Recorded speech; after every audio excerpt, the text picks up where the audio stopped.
Welcome to the Tourism Hub podcast, a podcast devoted to you and your excellence, providing inspiration and education for the entrepreneurs, experience makers, and excellence seekers of our industry to take your tourism business and career to a whole new level.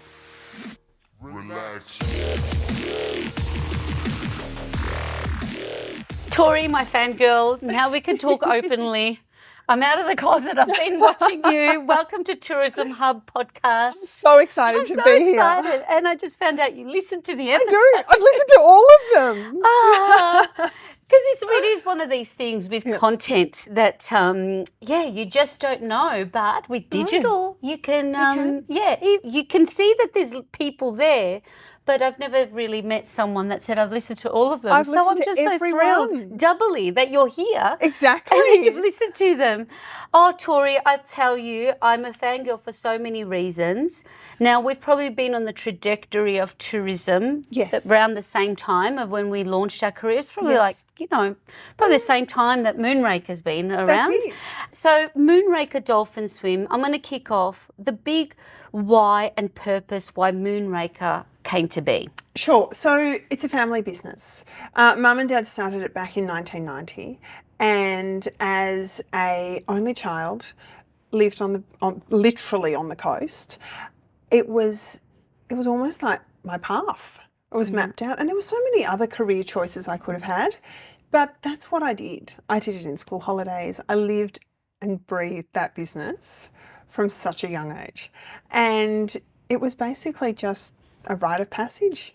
A rite of passage is so interesting because so many family businesses in our industry are multi-generational, and I'm seeing that now. And you could have kind of said, I want nothing to do, like easily. I could have done something completely different. Was that ever a point of like, this isn't for me, or you just knew from the beginning? I think it was just a knowing. Oh, look, and what a wonderful, I mean, I don't think you'd find, what a wonderful lifestyle I'd imagine you had growing up. I did. So, that was the thing, and I still reflect on it today, that I'm the person that, yes, runs the company and makes the hard decisions, but I'm also the person that does the cleaning. Yeah. And I've done every part of the business. Yes. And I will still go back and do every part of the business. If there's one area that's falling down, more than happy to jump in. And I think that is quite a strong thing, because we are a small team and we do work really long hours over that peak summer. Yes. That they see the person that pays their wages, that they need to, I guess, help build their business, is also the person that's checking on the bathrooms. Yeah. And ordering the stock and doing things. So it's just a rite of passage. A rite of passage. I'll keep it at that. Oh, but I see that from you too, just being around that. I mean, we talk a lot about visitor servicing and delivering a great experience and a great service. Yes. That's something, I guess, because you've been around it, seeing your parents, you wouldn't have needed much training in that. That's also something that's in your DNA. Yes. That's it. But it's also given me such a strong focal point on what works and what doesn't. Yeah. And how the business has grown and changed over those years, where it's come from, where it's gone to, where it is now, where it can go to. It's such a moving beast of its own, really. Oh, and I can imagine for your parents now as mothers. Yes. Like for you, like for them to see you take the reins like that, and then it would be that's also it is nice a to see it thing, still shining. Full circle. That's it. And you're just as passionate as you've just started it a year ago. Exactly. I can just see you ooze the enthusiasm. And that's it. And I do think that enthusiasm comes from being in all areas of the business. Yeah. And that's not all the time. Yeah. But there are days that I am all over it. And then there's days that I'm on the side. There's days that I'm not even at work, but I'm still getting the occasional email, or I'll get a text message or something like that. So it's great to work in it, and it's also great to work on it, because there's that really crossover section that gives you that all-round knowledge and all-round experience. Oh, so much to talk about. So much to talk about. So, Torie, as yourself, as a human of tourism, what ignites you and gets you out of bed every morning? There's so many things. So first and foremost, I really enjoy the team of people that we have around us. Yeah. They're very similar to myself. They're very driven.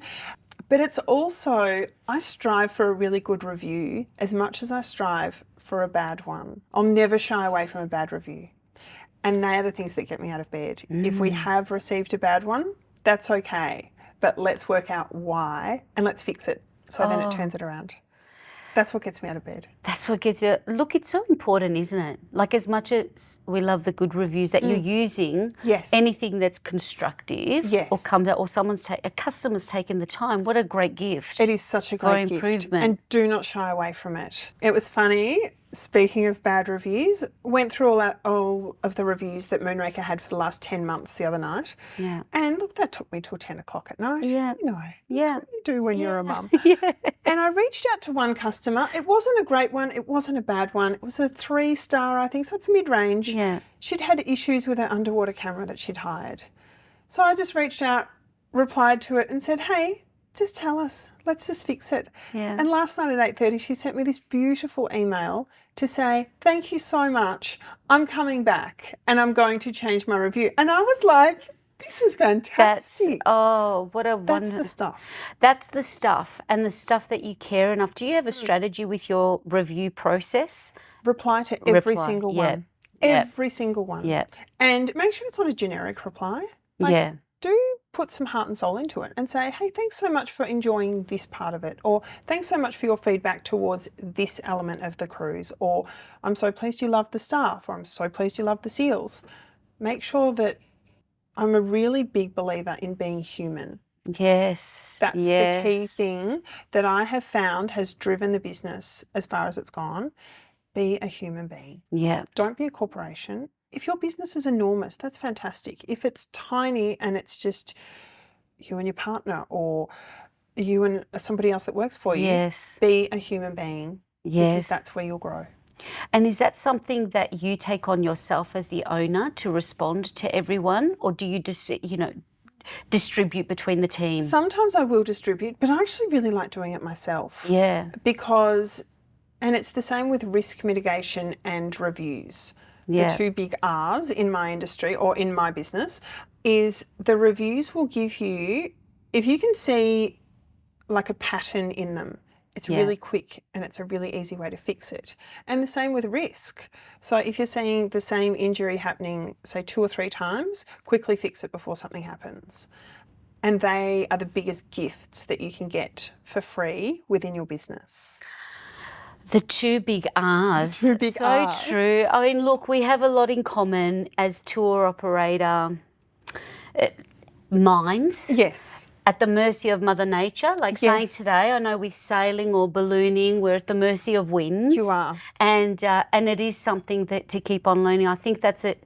That would be great for anyone that's listening. And I know for a lot of businesses that I work with, it's something with the reviews, and it's that qualitative information. It is. That's coming directly from your people. And it's completely free. Yeah. And it's coming from everyone. Yeah.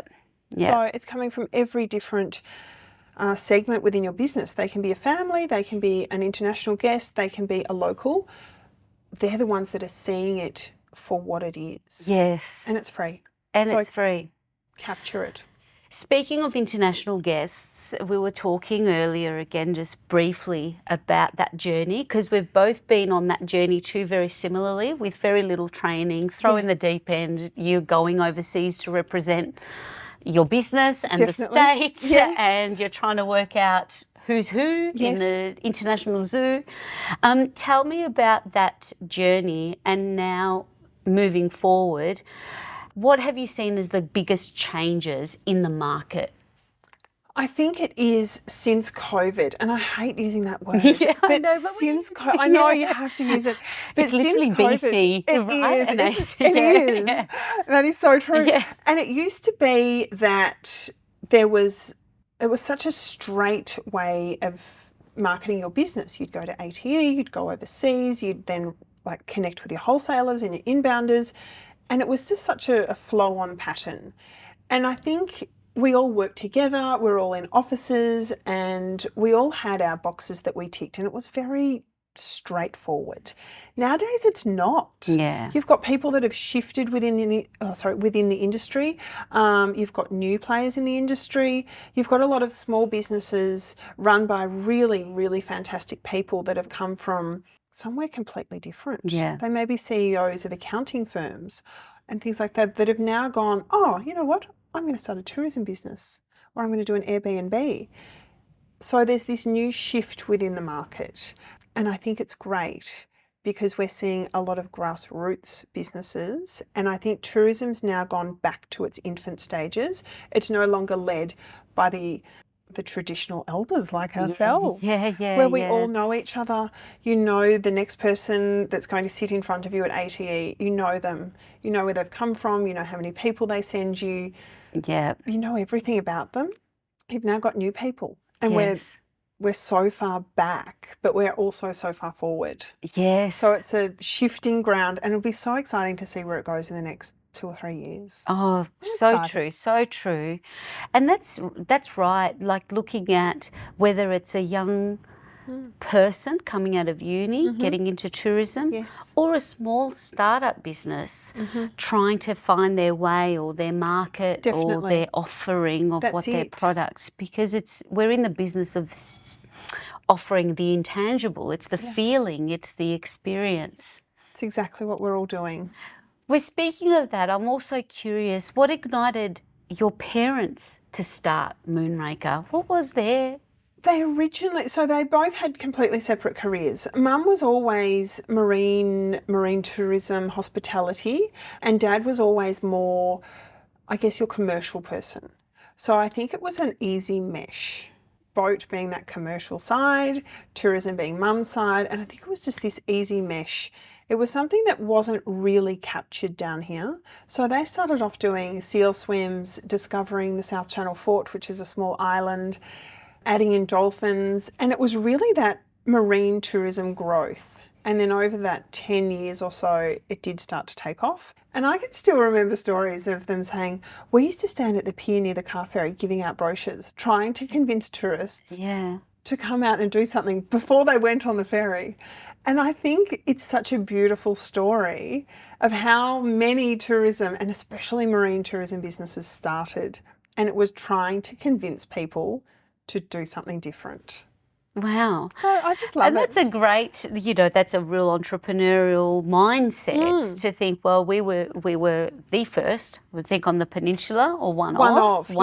Yep. But now that there's more, it just means that we're all doing a good job to attract the visitor, as we were saying earlier, to stay more, extend their stay and have more experiences on offer. Build partnerships with other fantastic businesses or other like-minded businesses as well. Yes. And then your guest gets that whole experience. And it is very simple and it's very easy if all the businesses are like-minded. So works well. Now, you also, now just a bit of context for everyone watching and listening. Our business at Global Ballooning kept on coming up in the tourism, adventure tourism category next to Moonraker Dolphin Swims. And we kept learning. I don't like to lose that word. Every time we didn't win, still laughing about we learned.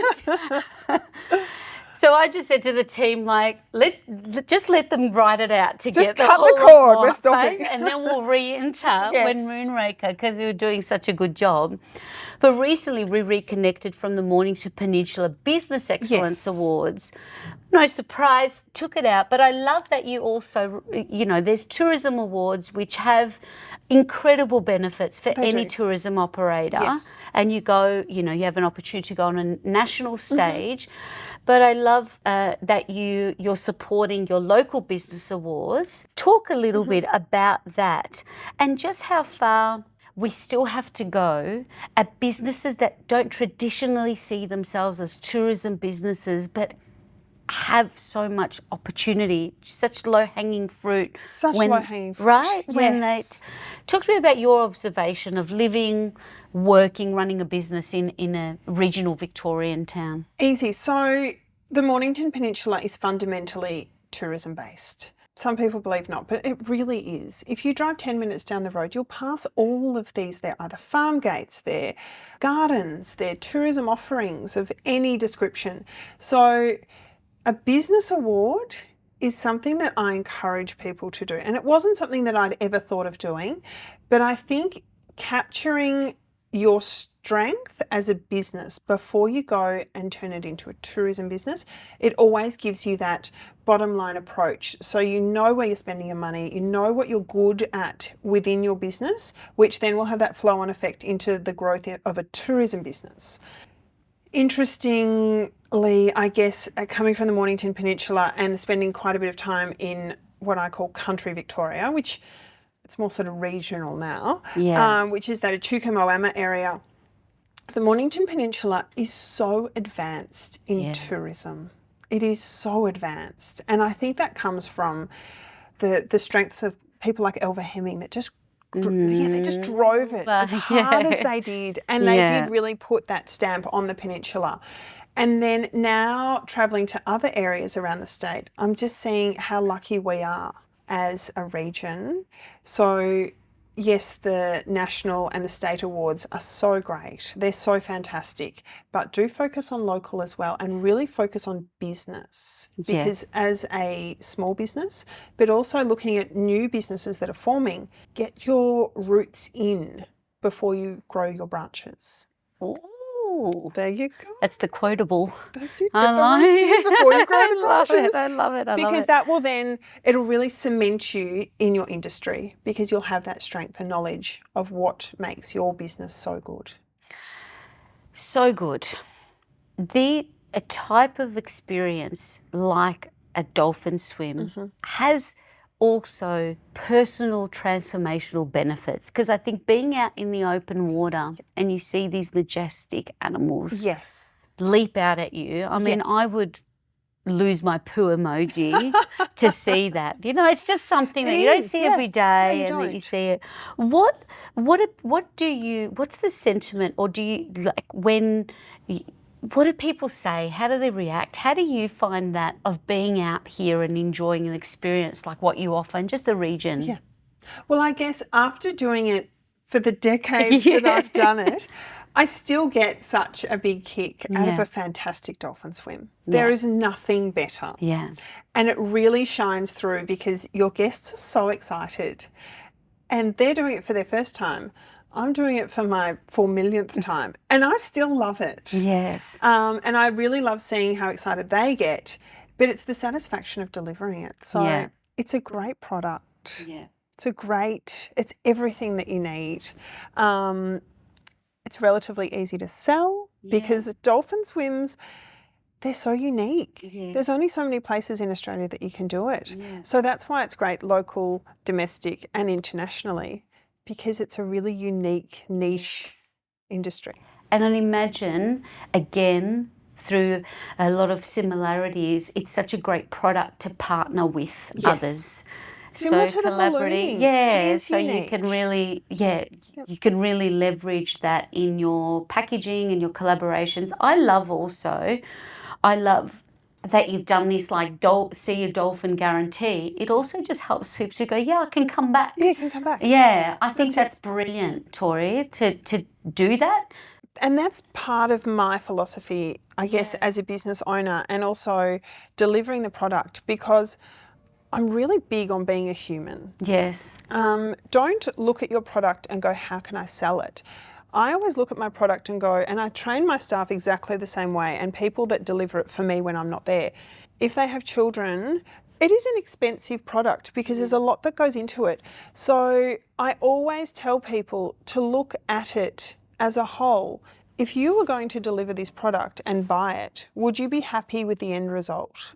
And similar to the ballooning, like you are hampered by weather and wind and all of these different things. Like you've got this beautiful brochure and you've got these beautiful things, but sometimes you can't deliver exactly that. So I always train people to say, well, if you can't deliver that, deliver something else and make it up on the go. But would you be happy with it if you bought the product? Yes, so important. And I think that that is a really key message across all businesses, not just tourism, and especially not just marine tourism or adventure tourism, is deliver it how you would like to receive it. And that's something that I'm really big on. And it just gives that human element. So offering the dolphin guarantee, it cuts into your bottom line, but it also gives people the confidence to book. And I found that that's come back a lot recently. Like if I'm on the boat, I'll just chat away to a customer and I'll be like, look, what's going on? How have you enjoyed it? And why did you book our product? Why didn't you book this person's or this person's? And they're like, well, I noticed that you offer this, this and this, but the confidence I got was when I could come back for free. Yeah. And that was the number one thing for me that really changed how we deliver our product. Oh, and you're really stating the object, like it's every dolphin swim, just like every balloon flight, is different. There's never, Totally it's different. not It's always never the same, right? Ever. Yeah, No, ever. Ever the same. Yeah. Yeah, and that's a part of the adventure. But I think by stating that, I really loved it. I thought that's just brilliant because it just gives you, it's a no-brainer then. It is. You because don't it's not question going to be it. the same. Yeah. And it may not be exactly as the brochure's depicting, but you're still going to walk away and go, wow, that was fantastic. Yes. And so many reviews that I see that people write, they're like, we had the best time and we can't wait to come back because we didn't see the dolphins. Yeah. And I'm like, that's great. Yeah. Fantastic. Yeah. Can't wait to see you. Yeah. Come back tomorrow. Yeah. No, I think that's, and if anyone can learn from that, just as you've evolved, a small change like that can make a big difference. Huge difference. To the bottom line. As much as it can impact, it can also make a huge difference to your growth. Yeah, exactly. Yeah. So, and I just find that it gives you that connection then with your customer because they're like, oh, wow, they really do care. They really do understand that it is a big investment to come out and do these tours, as it is to go ballooning or shark diving or anything that's a little out of the ordinary. Yes. It comes with quite a big price tag because it's either higher risk or there's a lot involved in delivering that product, be it boat and fuel and all of that sort of thing. So yeah. And that's also just as part of your, I like what you're telling your team in terms of like, that's your barometer, check in, would you be happy with that if you pay this much money? Exactly. It's the same thing in any service. How we're making people feel is what we're delivering. So it's really...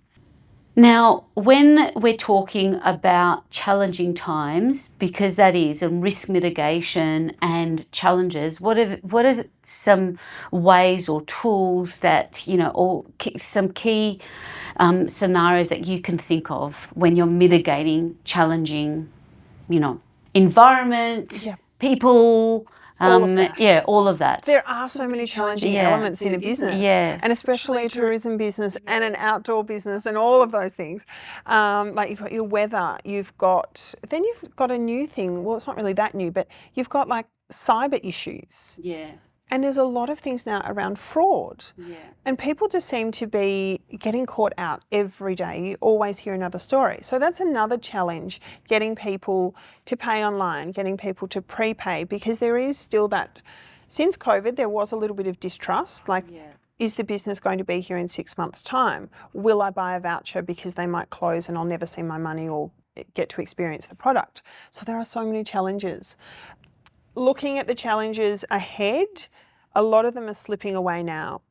So I think it's a good time for our business and other businesses now to grow, maybe have a little bit of an offshoot, still deliver that core product, but know that a lot of the challenges are past.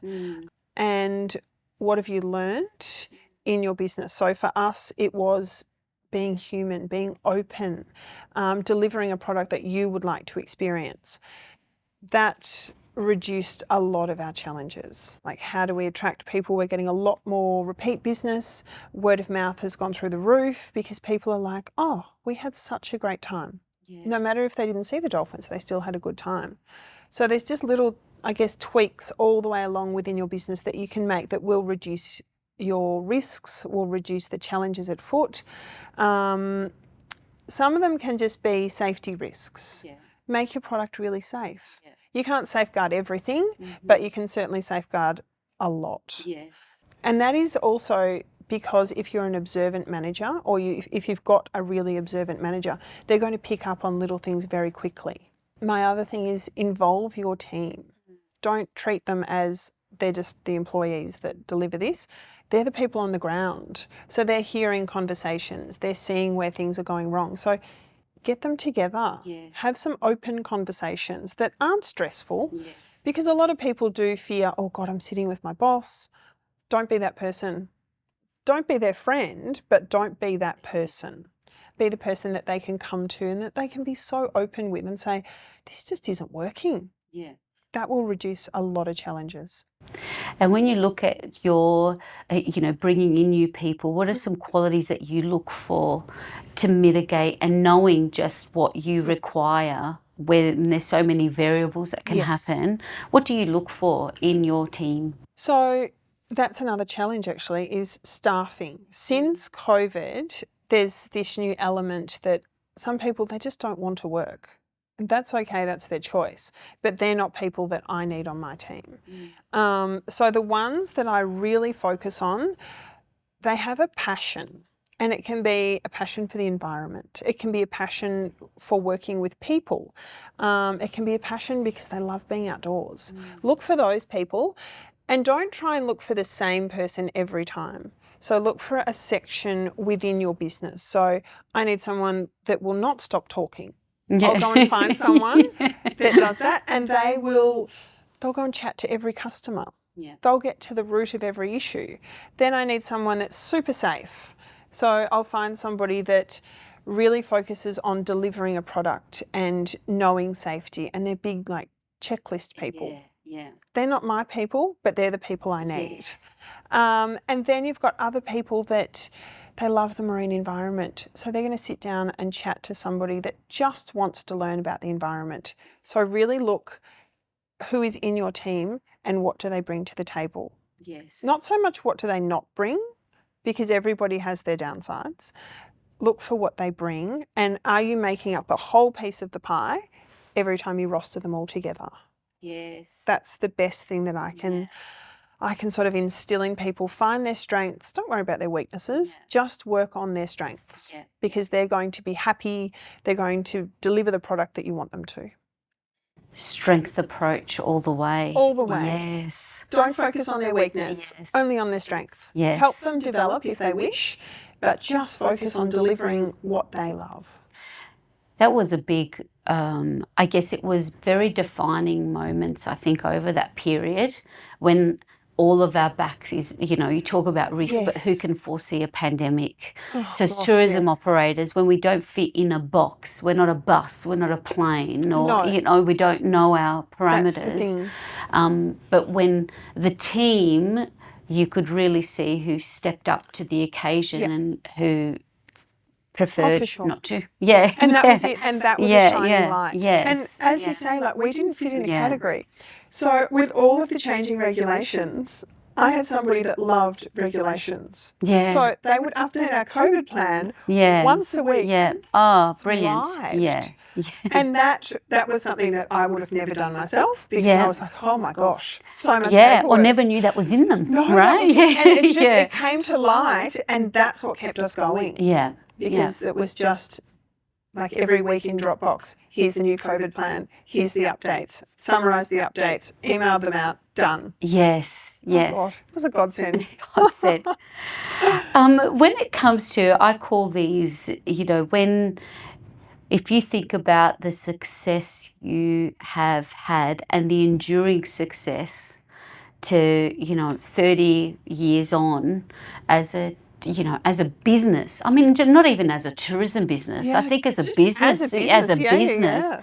What would you put down, what's some of the Moonraker philosophies or non-negotiables that you would attribute to that success? Such a diverse product, so unique. Yeah. And one that is a really strong product. Like, we were quite early in the international market. There's still a lot of marine tourism businesses that are just not in the international space yet. And I'm like, come on, guys, what are you doing? Yeah. And I think that came from us just being this really solid business. It was one that you could rely on. Or when we did change, it was change for the better. We never cut corners. we always make sure that what we deliver is just so strong and so worthwhile. Making sure that when we do deliver something, be it in the international space, it looks fantastic. It doesn't need to cost the earth, but it looks fantastic. Because what we sell, I hate to say, it's a sexy product. Swimming with dolphins, it's a great product. Like ballooning, like shark diving, like all of these great things that Australia has on offer. That's what that made is it like shine. and that's a really running theme of excellence, winning awards.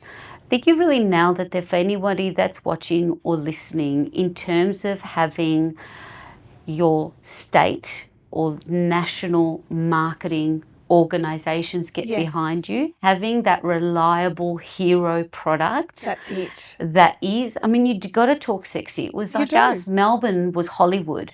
It is. But we really wanted to get people out to the region, to the Yarra Valley product. But we would always lead with Melbourne because for all of that uniqueness. And I think that's a really key valid, if anyone's taking away, is what is that hero first class product that you have that's reliable. And when, I mean, but that's what I've loved over the years and why we resonate. That's reliable in probably the most unreliable circumstances. Exactly. So you're always, no, that is it. Yeah. And it's so true because when you are at ATE or when you're overseas selling your product, you're actually not selling your product. Yes. You are selling your region. Yeah. So I think for a lot of new people in the industry, don't go there expecting that you're going to pick up 6 new contracts. You need to piggyback off your region. Yes. So my first question was always, have you been to Mornington Peninsula? Yes. What do you know about the peninsula? Yeah. And so many people would say, oh, I already use this product and this product. Yes. That was your entry. It was then, oh, great, fantastic products. We're only 10 minutes from there. And that was always the lead in.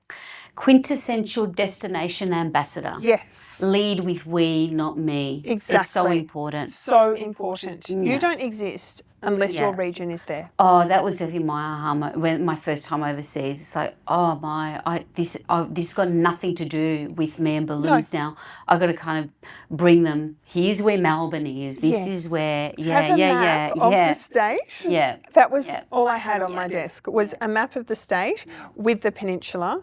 And you could always see by the end of AT or wherever you were, there was lots of dots on Mornington Peninsula, and the dots were where the other major attractions were. It wasn't where I was. It was where everybody else was because we are all working to get them to our region.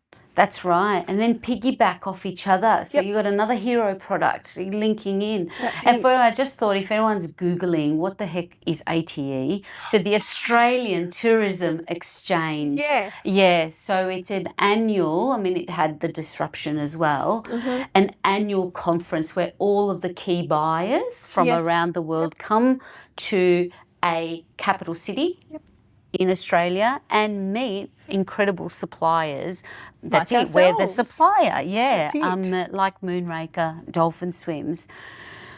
And it's a space where there's still, I think, 15-minute appointments and you get, but it sounds so long. 15 minutes is gone. Is gone. By the time you have those conversations, what are your clients? Because you're kind of qualifying what they do and who their target audience is to fit it into you. But it's I found so valuable too with ATEs, also just meeting and having that time with your other colleagues, the other suppliers, right? That's where you learn. That's where you go. How do you manage your cancellation policies, your booking systems, because all of that.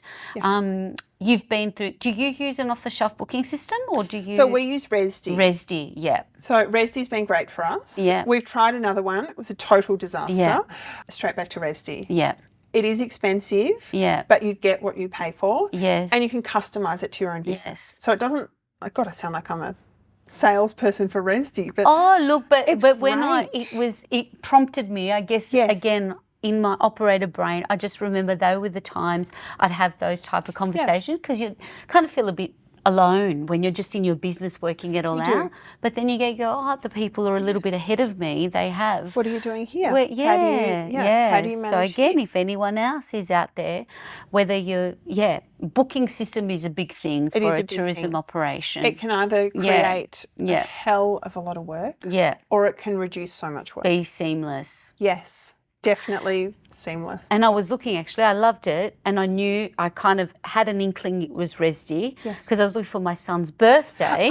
Right? And it will tell me even how many spots there's left. So I was like, okay, I've still got time, but I'll keep an eye on it, you know, to see the weather and see what's coming. But that's and gifting. I guess before we go into our excellence round and wrap things up, a lot of operators don't see how valuable their product is for a gift. It's such a big thing. It is such a big thing. Something that I've learned off another operator, and that's exactly what tourism is, you just learn off each other, is a monetary value voucher. And especially in today's climate, because people are feeling the pinch with climbing interest rates, groceries that are horribly expensive. A gift of an open ticket, but it's to a certain value. They have been really popular in the last 18 months. So traditionally we would sell the experience as a gift, but now we've actually flipped it around. And yes, you can still buy that, but they're further down the chain on the visual site when you're looking.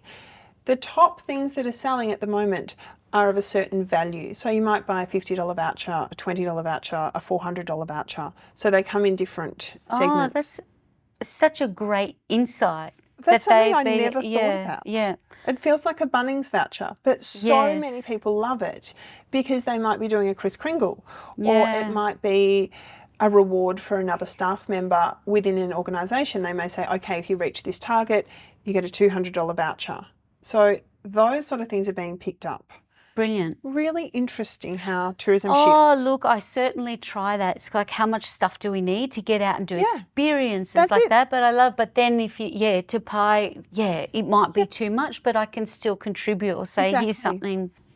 I hope a lot of people are inspired by that, because I see a lot of businesses when I've been looking for, now we've just past Christmas, what to buy. It's just not easy. No, it's not. So I go too hard basket, I'll move on. Yeah, exactly. So I think it's important for anyone out there, consider to make it easy to purchase as your product as a gift. Exactly. Which you do really well. Thank you. So we're looking into our excellence round with our excellent Torie. In the beginning of really now, you are now really taken the reins. Yes. What were some things that you can recall that were holding you back? Holding me back, look, there was quite a few things, to be honest, because I was young. And I was very young when I first started this, and I was a female in an industry that was mostly male dominated. Like, I remember going to trade events, and all of the people that I was sitting next to were men, and they were all in their 40s.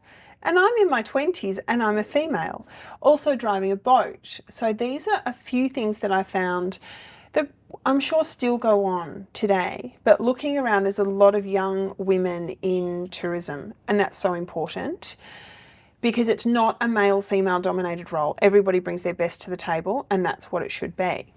Other challenges were the licence constraints back then.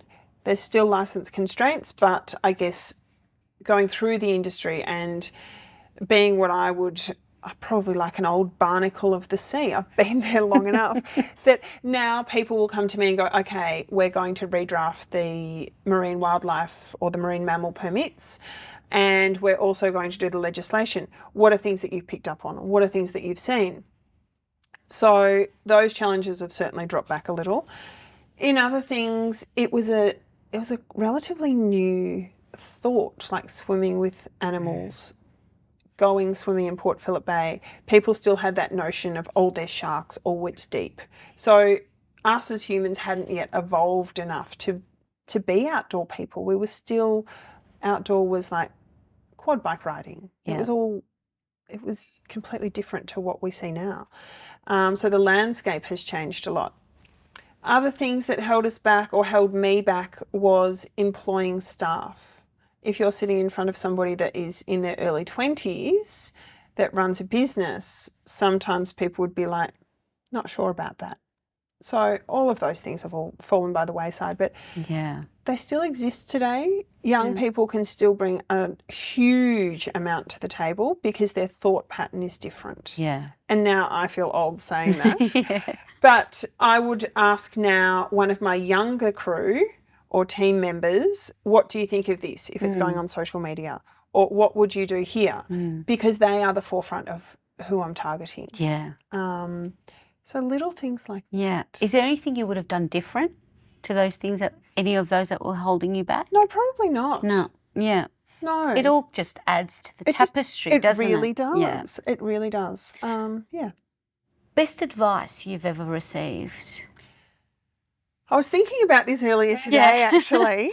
So I've received a lot of bits and pieces over the years, but the number one thing that has always stuck with me is deliver a good product.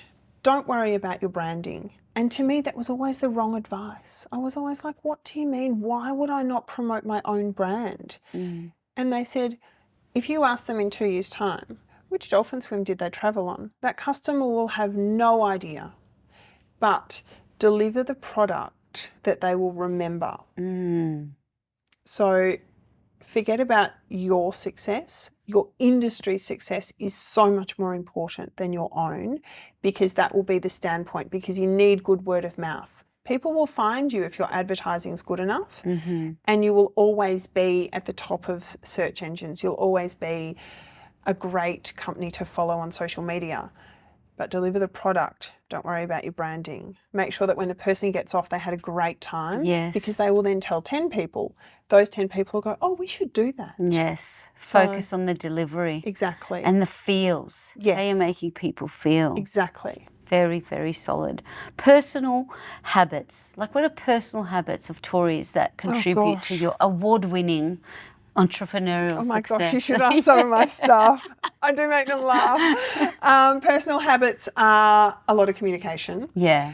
I do a lot of my email. If I'm at the farm, because I live 50% of my life at a farm, I will get up at 4 o'clock in the morning and start my day. And it gives me a good 2.5 hours of just clear work. Uninterrupted. Completely uninterrupted. Yeah. That is one of my habits, that I'll be sending emails to some of my team members, not all of them, and it could be dated at like Thursday morning, 5:22 a.m. Yeah. And then, I'll get a text message about 8 o'clock going, oh my gosh, do you ever sleep? Yeah.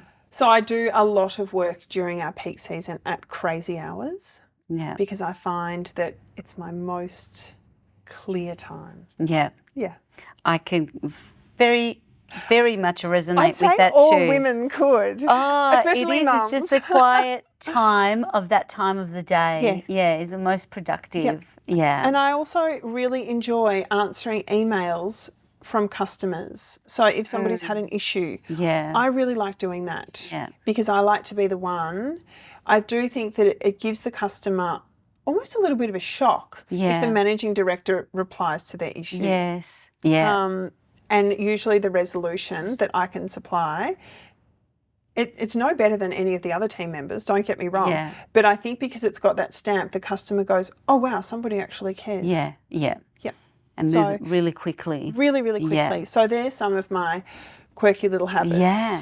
Do you love the stats? Do you look at the stats of the behind, your website, visitors to the website, where they're coming from? Yeah, I am a numbers person. At the end of the season, one of my team, she knows I'm a numbers person, and she will produce like 6 or 7 pages, and they'll be all like pie charts, there'll be graphs, there'll be numbers, all of those sort of things. And they're the things that I will then make decisions on because I love it. Oh, so important. business brain. Yeah. Well, that's there's so much story in the numbers. There's so much story. Yeah. Yep. And to help you make those decisions. Exactly. And it gives you a completely uninterrupted view. Yeah. So there's no outside influences on those numbers. They're black and white. Yeah. There's no grey area. Yeah. Like, this product's working really well. This one's not. Yeah. This add-on isn't. This add-on is. Yeah. And it gives you that you can make business decisions in 10 minutes based on really good numbers. Yeah. And they can be really solid business decisions that you need to make. And numbers don't lie. They never do. Never. No. So it's good. Internet resource, is there something you'll go to that you can't live without apart from your phone or your computer? God, I wish I didn't. Yeah, I know. I do look at my phone and it does come up in a lot of conversations, but I think that's across all business people. Yeah. Unfortunately, it's now like a paper diary was. Yeah. A resource that I look at a lot would be some of Tourism Australia's resources. I know that sounds like a really big jump, but a lot of that is, it's not historical data, it's current trends. Tourism Victoria previously had great resources for training staff, and especially, and I guess that's come up in this discussion, what are some of the acronyms like ATE and then ITOs? So if I'm training a new staff member into, if they're going to deliver or showcase our brand and products internationally, they've had a little bit of on-the-ground training. They may have gone to a couple of ATEC sales events. They'll come back and they're like, okay, I think I've got my head around it. But Tourism Vic used to have this fantastic resource that I'm so pleased I printed it out. I sound like such an old lady. And it really does break it down, because you'll have a discussion with somebody experienced like yourself or myself in the market, and you'll be like, oh, go and contact your OTAs, they'll do la, la, la, la. And to a new person, you'd be like, okay. And you're thinking, whereas if you give them this document, it's so black and white. So black and white. It's just a little training manual. Yeah, training manual and that. And I also love what you said, going like using TA, even from a trends or the latest research from the top, helps also pave what are we going to focus on moving forward. It really does. And one great thing that TA have done in the past is at ATE, they would often announce what their next focus is for Australian branding. So it could be like your coastal, it could be your outback tourism. So it gives you a little bit of a headway to make some quick changes, even if it's just to your website. Like if they're focusing on food and wine tourism, that might take 2 years to come to fruition. Yes. But it gives you something to bang into your international sales pitch. Yes. Because that's going to be picked up. That's what they're seeking. And now Victoria, a bit different, a little bit different. Like for all our smaller businesses, pick up right on those coattails. Exactly. Pick it up early, make the change. And it doesn't need to be a complete business change. It can just be adding in another line. Yeah. Adding in a tagline, changing an offering to add one more step that you already do, but just showcase it. Yeah. Put it as a dot point. Yeah. Because if you are advertising to your wholesalers and they're looking for that, it's like, oh, this company already does it. I know this company does it. Yeah. So just keep on the ball. Finger on the pulse. Definitely finger on the pulse. Be aware. Any book or podcast that you would recommend? Your podcast. I listen to a lot of very diverse podcasts. Yeah. They all business related. Agriculture, because there's such a big growth in women in ag. And that will one day grow into a tourism offering for Australia, because there's a lot of destinational tourism focuses. And as I was saying earlier, like you've got your Chuka-Moama, you've got your Greater Shepparton, there's a little bit in Benalla. They're all focusing on farm gate trails. And what is different to either your really outstanding regions like Mornington Peninsula, Great Ocean Road, Yarra Valley, like they're still your tick points. So they're things that I do listen to. A lot of business podcasts. And a lot of the podcasts that I listen to in business are actually males that deliver them. It's not a sexist thing.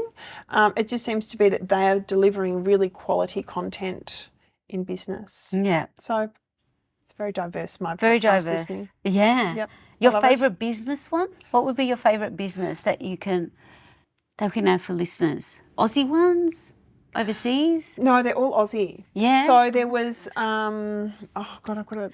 Diary of a CEO is one I've been listening to, but it's overseas. But I think I've been listening to it a lot since I've been on the road, and it's been really great, but at high level.